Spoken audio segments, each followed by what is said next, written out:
Okay, before we get started, everybody ought to have can you hold yours up? A sheet or some packets that are several sheets long. Does everybody have one? I don't want to have those just shared between one per couple or anything because I want you all to have your own to work on. Usually when I give questions that I don't have answered in the class.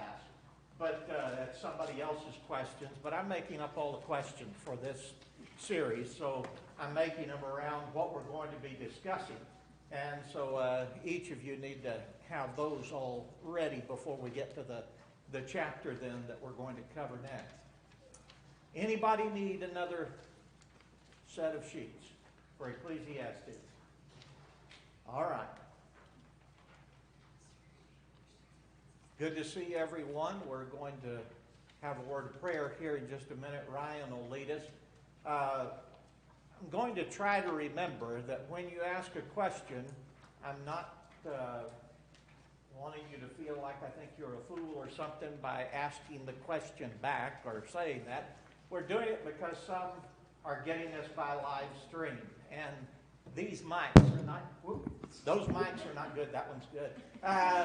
But the other ones are not good on picking things up all that well. But if you ask a question, I'll probably rephrase it so that the people that are listening on live stream can know about it. All right.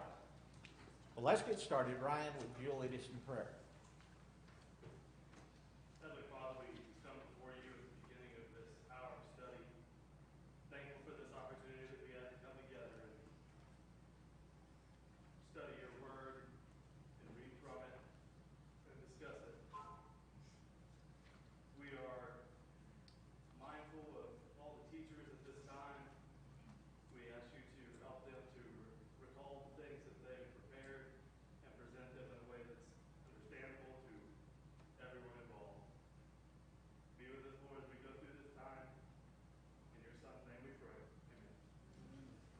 All right.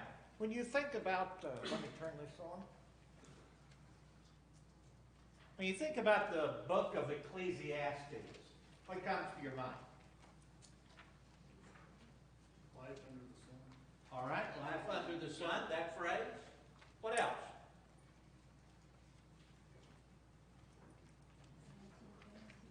Vanity of vanities is said a lot. What else? Life under the sun. Life under the sun, that's right. What else? I think about, it's chapter 12, remember thy creator, the days of thy youth. Okay. We try to keep that in front of our kids all the time as they're growing up, for sure. What else? Go ahead. I think about the author, commonly, I guess, referred to as Solomon, who had everything in this life, and yet he reiterated, he didn't praise having everything. Oh, I got it made, everything's fantastic. He was the exact opposite of that. Okay. Life under the sun, vanity of vanities, the author, Solomon, who had what was discussed, and yet he didn't do it well. All of these things are ones we're going to cover, and I think that matters when you look at the book of Ecclesiastes. It pretty well fits into our thinking as far as what we typically think about. It's basically on target with what the whole of the book is about. As you start an introduction, I want to notice that first point, that it's one of the wisdom literature books. What do they start with? Job? What's that about? Suffering. Suffering. The difficulties of life that are there, the trials that we go through.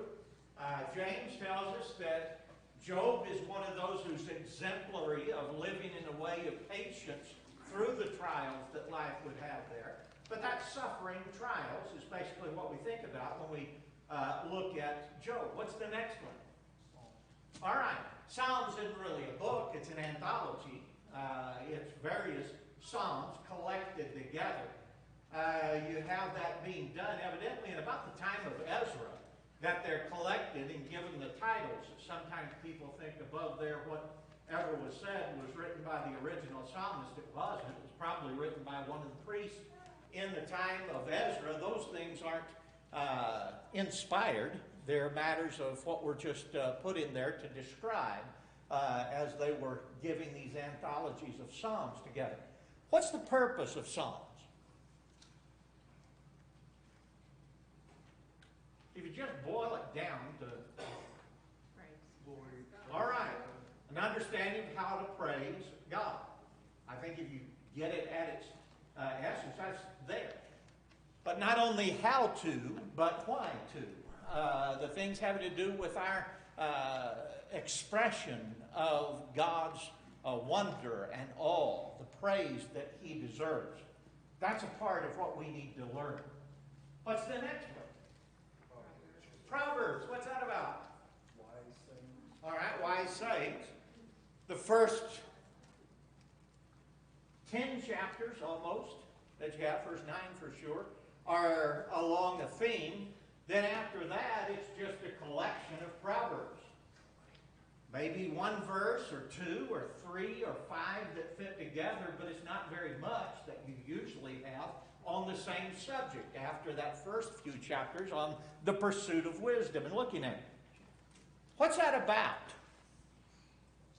I mean, what are Proverbs for? What's the point? Better everyday living. Do what? Better everyday. Okay, how to live day to day. And I've always told people, Proverbs are made up. The composition is like the subject.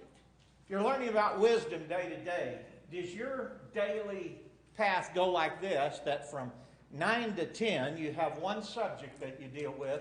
Nobody brings anything else to you. It's just that one.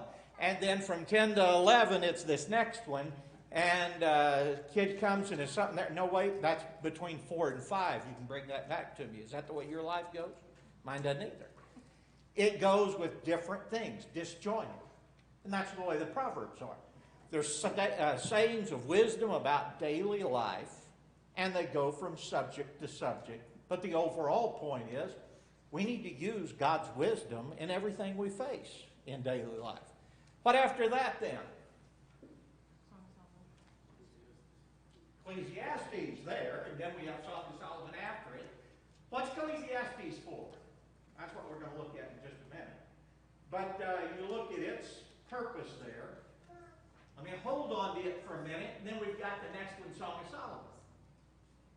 What's its purpose? All right.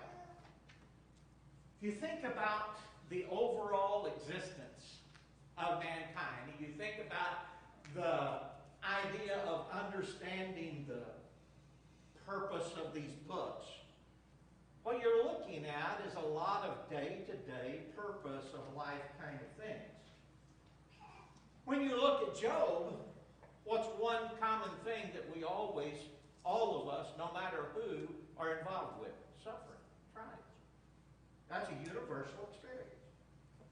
When you look at the idea of Psalms, what is a universal experience? Learning how to be reverent and why to be reverent to God.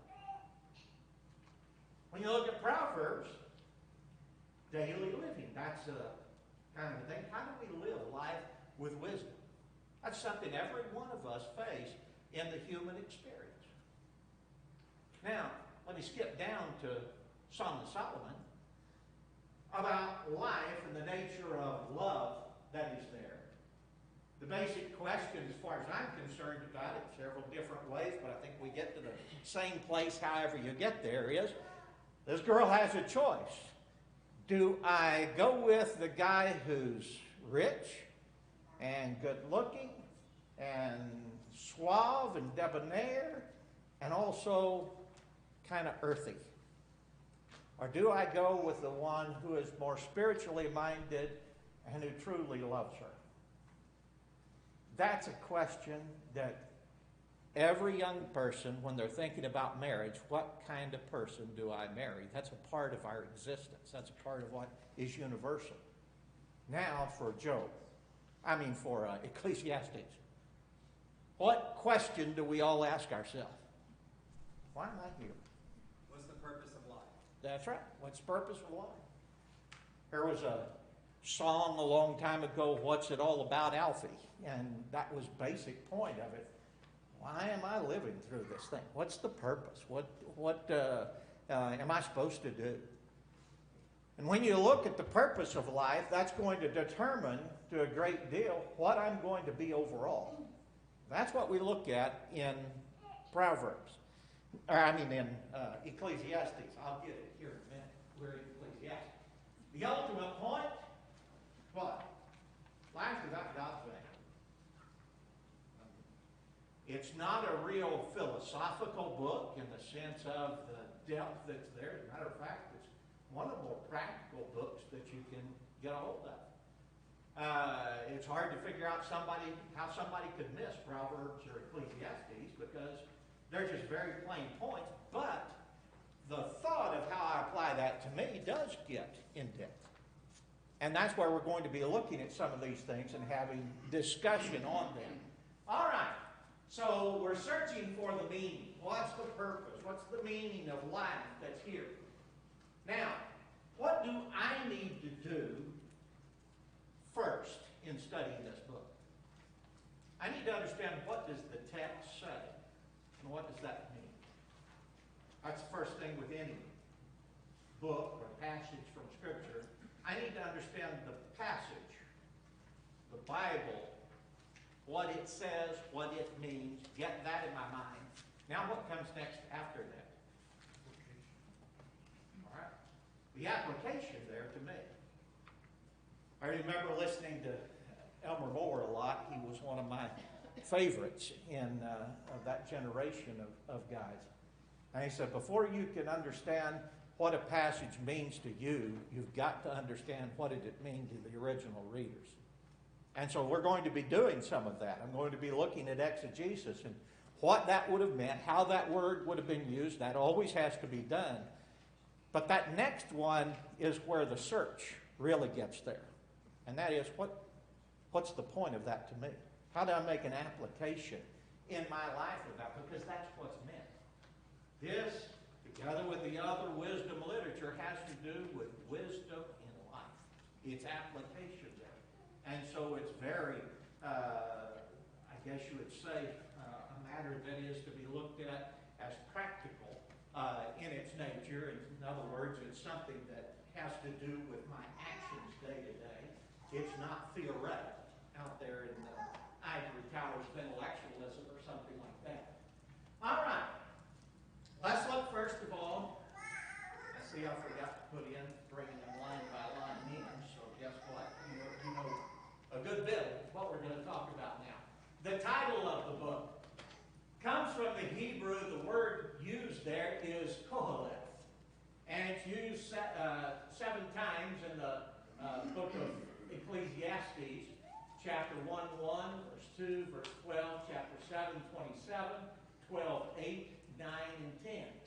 The Koheleth was, sometimes when people think about a preacher, they're talking about somebody behind the pulpit, and there's an inherent kind of an idea of a religious connotation. Actually, in the Hebrew, that wasn't necessarily so with Koheleth.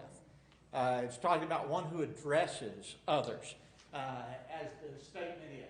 One who calls an assembly or addresses it. In other words, calling it together. He takes that kind of a role of giving some statements to a group of people, and that's why he's called Koheleth here. It's a transliteration, really, of the Hebrew, just like in Greek, evangelion, evangelist. That's just a transliteration. That's the idea of a preacher or preaching, if you put it in the verb form. And so you have the same thing done with the word evangelist or preacher. It would be probably about the best you could do for a synonym from the Hebrew Koheleth to that. And I guess preacher is as good as I could do. It doesn't sometimes mean everything that those did of taking out the religious part of it. But that's the concept. It's somebody who's going to address that. Now, who was it? Koheleth, it's the one addressing the people, but who's the one addressing them? Solomon. How do you know? son of David, king of Israel, chapter 1, verse 1, right? Well, that limits it severely, doesn't it? I mean, for sure, I know it's not Absalom then, because he was the son of David, but he's dead by this time. And that's not the one. And so when you look at it, here we have Solomon is the one, when he talks about I have all wealth, all wisdom, and I was the king following David. That only means one person. Who was that? All right. You have to have Solomon. A lot of liberal theologians, especially starting in the 1800s, late 1800s especially, started writing a great deal about how, I think you've got one in there in the 1600s that's given as maybe the first known case of somebody claiming it was an unknown author other than Solomon, just writing as if he was Solomon. What's the problem with that? Somebody says, I was the king following David, my father, and he wasn't. Okay, it's called a lie. Yeah, there it is. And unless I'm willing to say, no, that part of the book never was in there, which I have a problem with, because it is in everything that we have from antiquity, or I'm just going to say, well, he was just acting like it wasn't so. Well, what else might he say that it just isn't so? The fact of it is, that has to be. That's the only one who can be there. And there's going to be a reason for that. When we talk about there being a reason, it has to do with the purpose of the book, so I want to save it there. But with Solomon understood, universally understood, in ancient times, as well as when you get back into the times of around the end of the BC, before Christ period, when you have some of the things being started to be said in the Mishnah, the Talmud, all of that in Jewish rabbinical writings, nobody among any of them ever brought up anybody except Solomon as the author of the book of Ecclesiastes. When we talk about the basic meaning of the book, first thing, it's part of the universal human experience, as you said, to search for the purpose and meaning of this life. I mean, how old were you when you figured out that there was a difference in the kind or the nature of your life and that of your dog? I wasn't too old when I figured that out. And my dog could get by with stuff that I could never get by with, because my dog didn't have that sense of reasoning, that understanding that's there. And you start to recognize that sense. My dog never thought about whether it was right or wrong to take my slipper and chew it up. Sense of ought or ethic never entered into a dog's mind. Why? Because it doesn't have that facility. So we early on come to figure out there's something different about man. Now, with that understanding, what's the automatic question? What's my purpose? You start to ask a bunch of questions that are there regarding that as part of the basic experience of man. While outside of man's sight, the book of Ecclesiastes talks about God's providential control must be included in that search for what's my place, what's my purpose. We've got to understand that we don't have the ultimate purpose. It's not all about us. There's something that is there that has a higher order than we do, and that one puts certain things into place that we can't possibly understand. At some point in time, you recognize that too, even as a younger person. I figured out real quick that when people started talking about electricity, and this and that and the other about the property, I don't understand electricity, but I do know one thing for sure, and that's called the electrician. I don't get a hold of those wires because I don't understand it. You recognize your limitations somewhere. And that's one of those that we see, that there has to be something's beyond our level that is in control of some of these matters. That life is futile if the will of God and our need to obey Him are not factored into our search. When you look at life and you see two opposite things happen to the very same situation. Why? I mean, you look at that and say, how can that be? That in the very same situations, the outcomes were totally opposite. And yet the same situation's there. I mean, I'm trying to learn wisdom. How am I to act in this given case? And then I see that. What does that tend to do? It tends to frustrate you, doesn't it? I remember when I was in high school and thinking about going into a career of law. And I did some internship with the district attorney there in Corpus Christi. And you would have two people with the exact same background, the exact same crime, and yet they'd be dealt with extremely differently. And you're saying, look, law is supposed to be that which is just. It happens the same way, but it doesn't happen that way. So how do I figure that out? There's something else beyond that. And the same thing goes with just the nature of things. Good people, by and large, in an area, and they have a huge drought, which many people suffer. Here's another area in which they don't believe in God, they're living immoral, and they get the rain they need. How can you explain that? Well, I can't. Except I know that somebody is in control. I know God has that power with regard to rain, to bring it about providentially.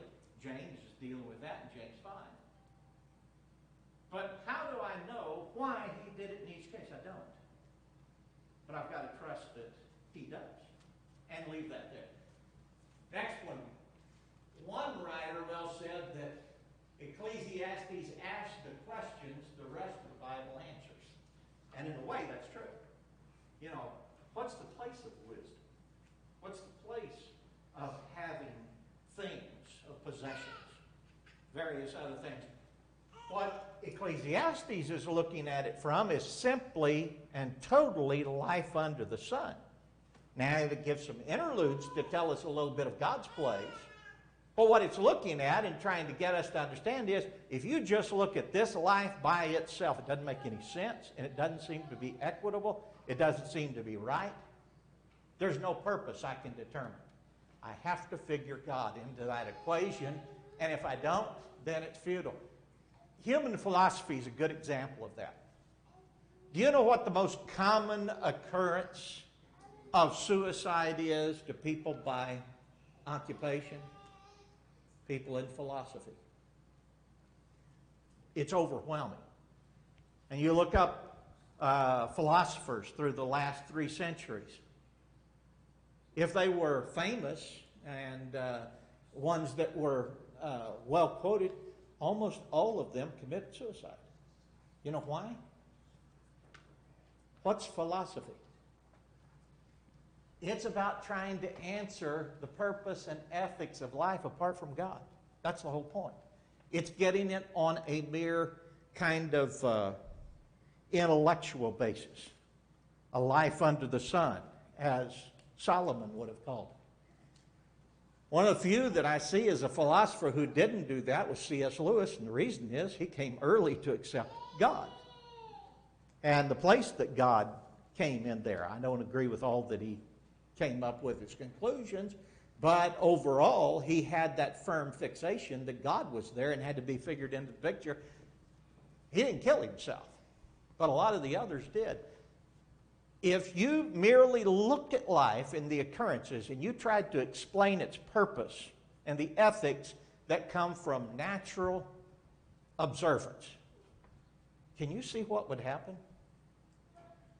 These opposites would drive you crazy.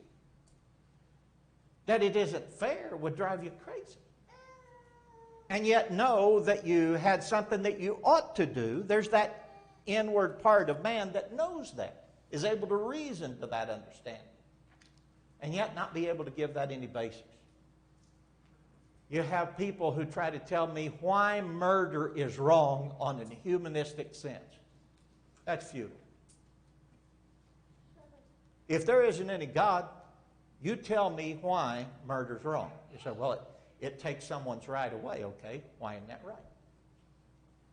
Why doesn't might make right? And if you're going to tell me, well, that's just not right, why isn't it right? That's how human experience would see it. Among the animals, the survivest of the what? Okay, why didn't that work for man? You see, if I put God out of that, there is no such thing as an innate life under the sun human formula for ethics. It's impossible. And it drives people crazy because sooner or later they come to understand that you've got to put God in there. Who's the perfect messenger for a book like that? Solomon. Why? Where's he at with regard to wisdom on the scale of mankind? All right. He's at the apex. God gave him more wisdom. My understanding of that is the same kind of wisdom that we're talking about, earthly wisdom, than he had any other man. How about his wealth? All right. More than anybody else, even richer than Gerald back there. So these kind of things you're talking about, here was somebody who was at the very top of everything with regard to the idea of having wives in abundance, concubines, wine that was there, mirth, all the enjoyment, party time, all of that. He had that more than anybody in that time. And yet what does he do? Does the very opposite of what he should have done. And we're going to talk about that more as we go through there. A lot of times people say, well, he had to have changed at the very end, even though we never read about that. And the fact is, when you go into Kings and Chronicles, it's pretty clear he did not change. He died as one who was in his evil.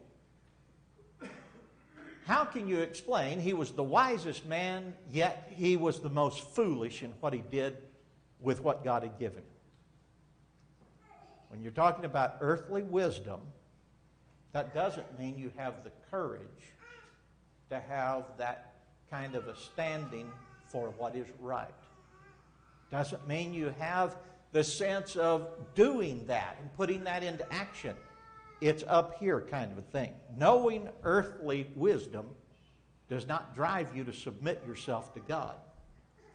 When you have knowledge, somebody has a PhD that's out there, typically, this is not true of everyone that I know, but typically, what do you think about a PhD?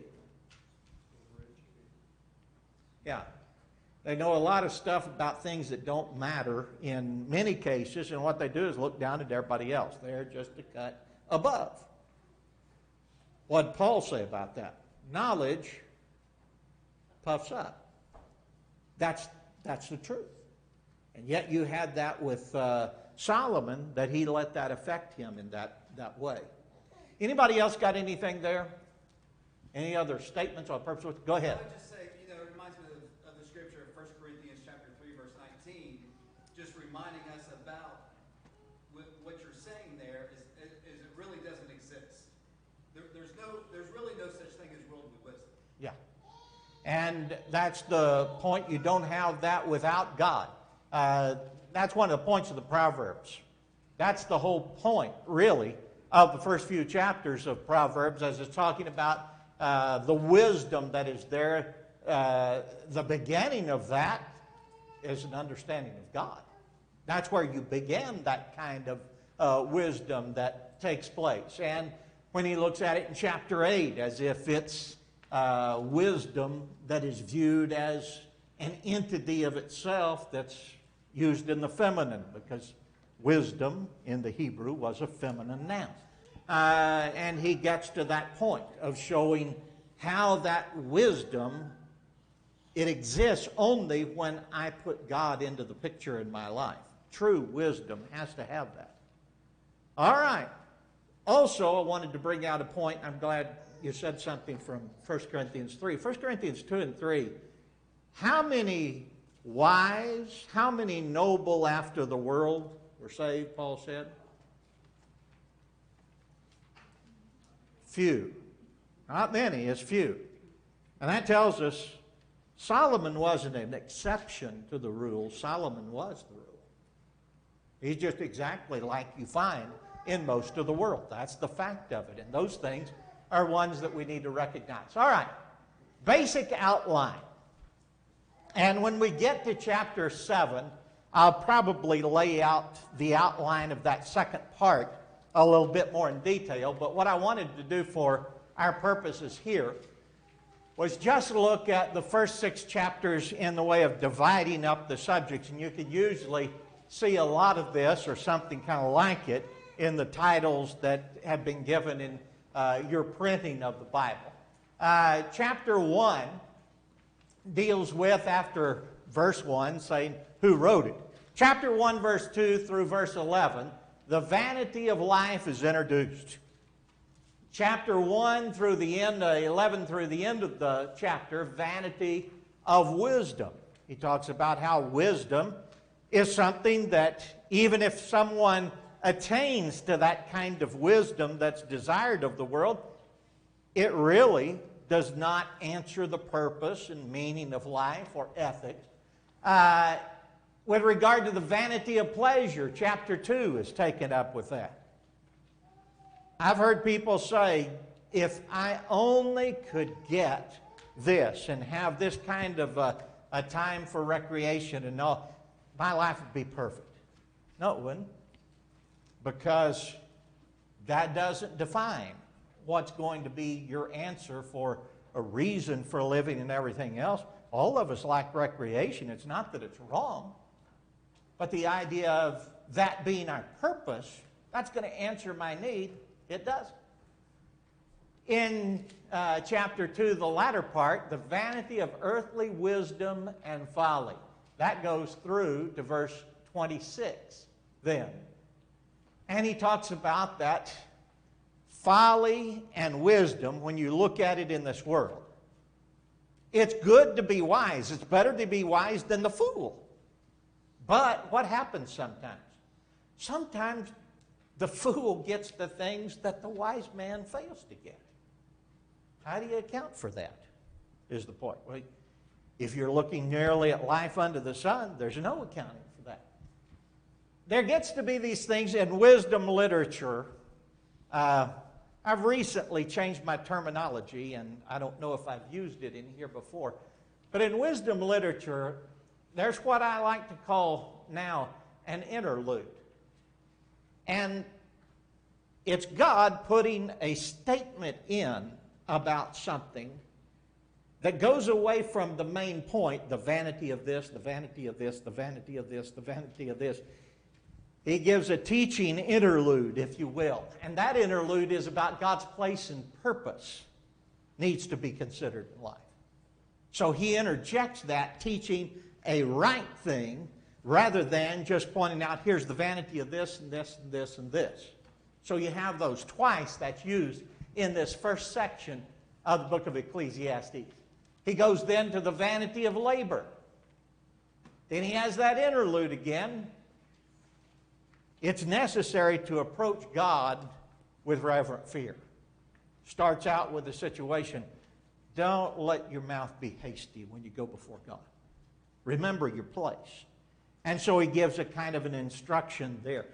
And then back to that same point of the vanity of earthly wealth and honor from chapter 5, verse 8 through chapter 6.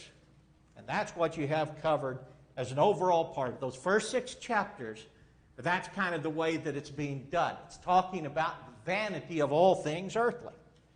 Now, what would logically follow into the next section? Words of wisdom. What's good for you to do in life under the sun? The way that cut off things, it cut off the latter part of that last line, but that's the point that's under consideration. Here's something that's vain. First 6 chapters, chapter 7 to the end. Here's the wise way to deal with life. And that basically covers the 2 parts. Now, in all of that, What do you think is going to be the main thing done in the first 6 chapters? Encouragement or warning? Warning. In the next few chapters to the end, what's going to be the main thing? Instruction or condemnation? Instruction. Because you're being told by God this is what happens. With a warning that condemnation comes if you don't do what God says. You don't keep that wisdom that you need to have in this life. Like I say, it's a thoroughly practical book. And we're going to look at it in that way in noticing things. And it's a timeless book as well. When we look at our existence in comparison to, let's say, what was there in the time of Solomon, somewhere in the 900s BC. So we're separated by almost 3,000 years. Is it a lot different world today than it was then with regard to technology? Sure. Is it a lot different world with regard to scientific knowledge? Yeah, I'd argue that as well. But is it a different world back then versus now with the nature of humanity? Not a bit. Is it a different world with regard to knowledge? Not really. Sometimes people look at antiquity and they say those people were just not as smart as we are. Well, how did you get those pyramids there? How did they make a Tower of Babylon 300 feet tall at the base, 100 feet beyond that, 450 in towers?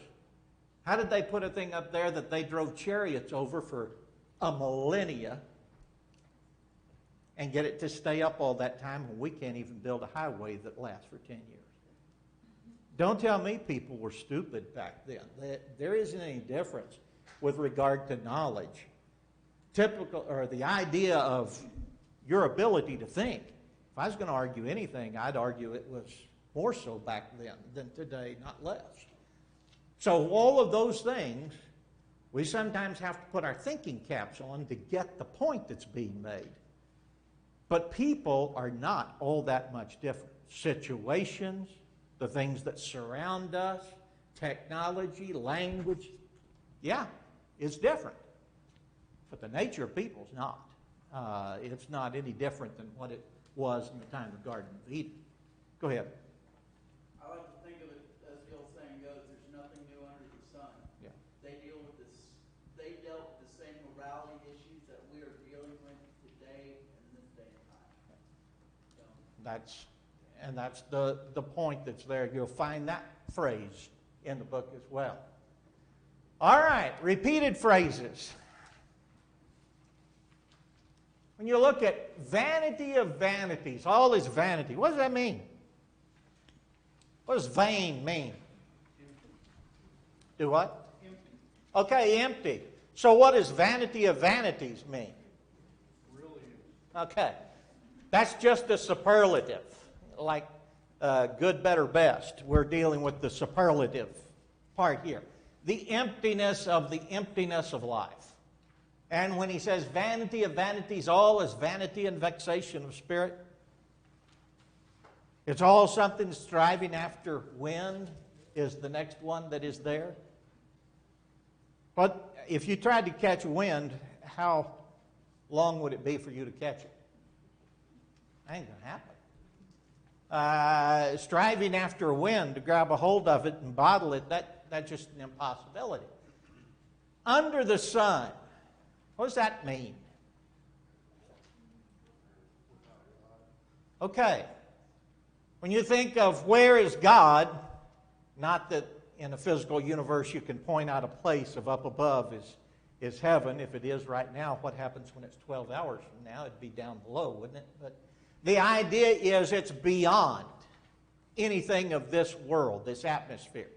The Jews always held, they had a kind of a sense of the third heaven being the heaven of gods. There was a heaven of gods that was the third. The second was that which was the heavens where the stars, the moon, the sun was, they recognized it was beyond this. First heaven had to do with where the birds flew and all of that. They usually viewed that in those three terms. Well, life beyond the sun, the way typically the Jews would have said that, is into the third heaven. Or the idea of that's in the realm of God. And that's what we're looking at. So life under the sun is what? That has to do with our earthly existence and life there. And that's what he's pointing out. There are things that are going to be said that people latch on to, and they said, under the sun. And they said, oh, do you see that? That says we ought not to do this. But we ought not to do this as our pursuit under the sun. In other words, leaving it merely on a human existence kind of a system. And you have to be careful when you see that word. Always put that into, or that phrase, under the sun, or life under the sun, our human existence is what that's talking about. When you see what Solomon talks about, I saw. That's a phrase that you see that has a formulation about it. It's for purpose. I saw what? Can you remember anything that he saw? I saw, for instance, the race is not always to the swift. So what's he looking at? Is he looking at things that theoretically might be so? He's looking at what? Things that empirically you can look at and say, yeah, that happens. That we all know this takes place. And when he has that kind of, I saw, is that which is a common occurrence, we all know it. And when you look at that formulation that he used, it's intended to be, that's axiomatic. Or that's something everybody knows. And it's a truism, if you will, that he's getting to. Then he says, there was no prophet. Does that mean it wasn't any good at all?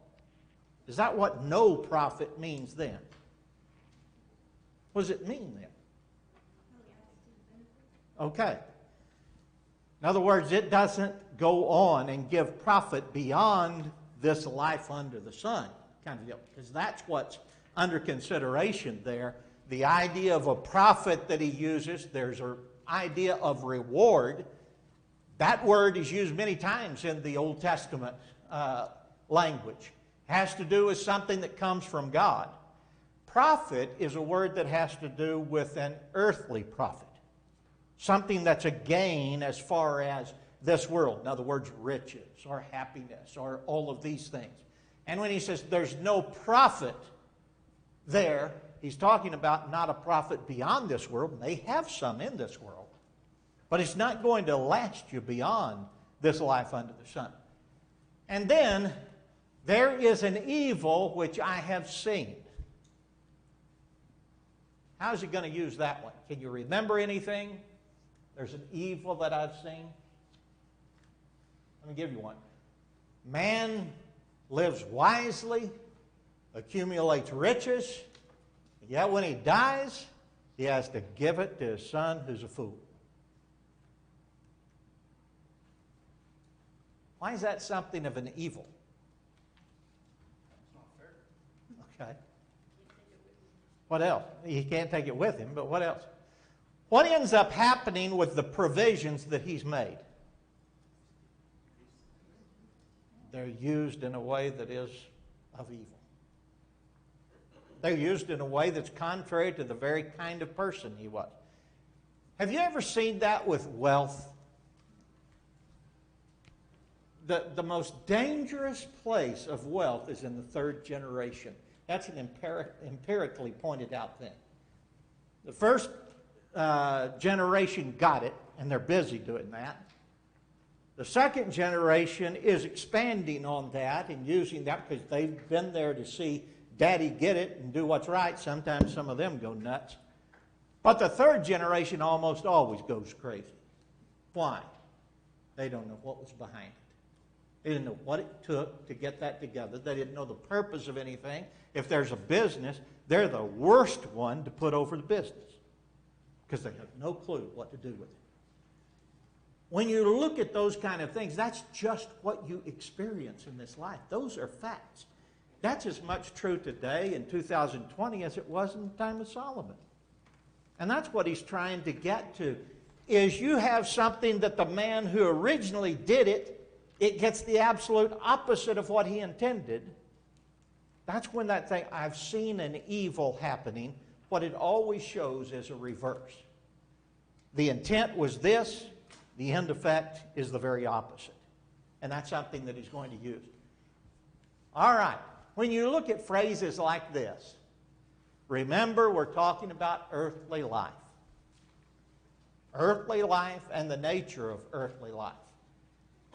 Sometimes they're going to look at things and see what happens. You're going to say, well, wait a minute. If you put that into a spiritual sense and try to read, you're going to get a different point. But what this book is about is earthly life without God, all by itself, what happens? And that's what's going to be considered. All right? Anybody else got anything there? All right. What's the conclusion? There's your 12, 13, and 14. Let us hear the conclusion of the whole matter. Fear God and keep His commandments, for this is the whole duty of man. For God shall bring every work into judgment with every secret thing, whether it be good or whether it be evil. I picture Solomon writing that last thing in there with a tear in his eye.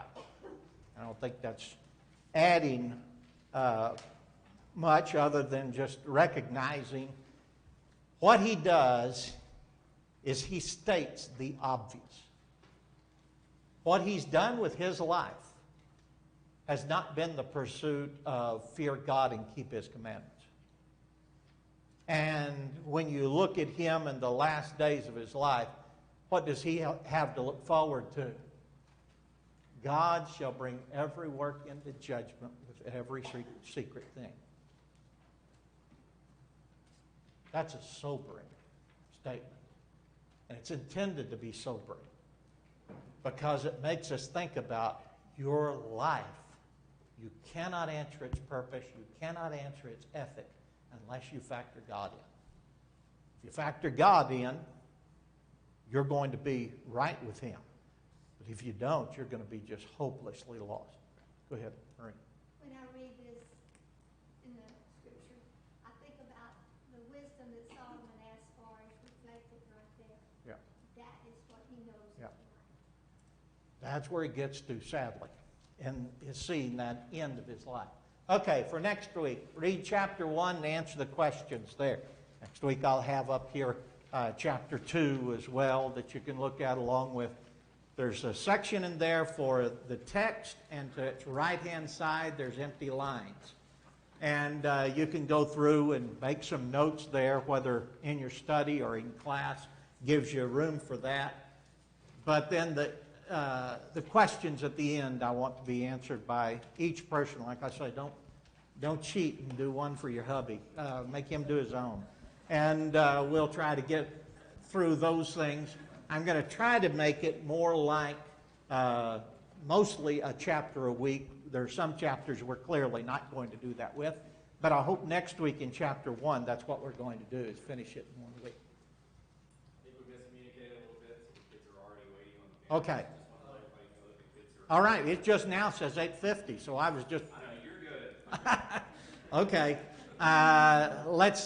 let's have a quick word of prayer and be dismissed. Good. Father, we thank you for all this life that you give us, and we ask you to help us as we consider the book of Ecclesiastes, that we recognize the need to involve you in every consideration of life under the sun. And may we always keep before us the fact of judgment that is to come. Be with us all as we leave this place and go to our homes, that we might be safe. And if a new day arises tomorrow, Lord, help us and bless us to always do that which is according to your will. Bring us home in the last day, we pray it in Jesus' name. Amen.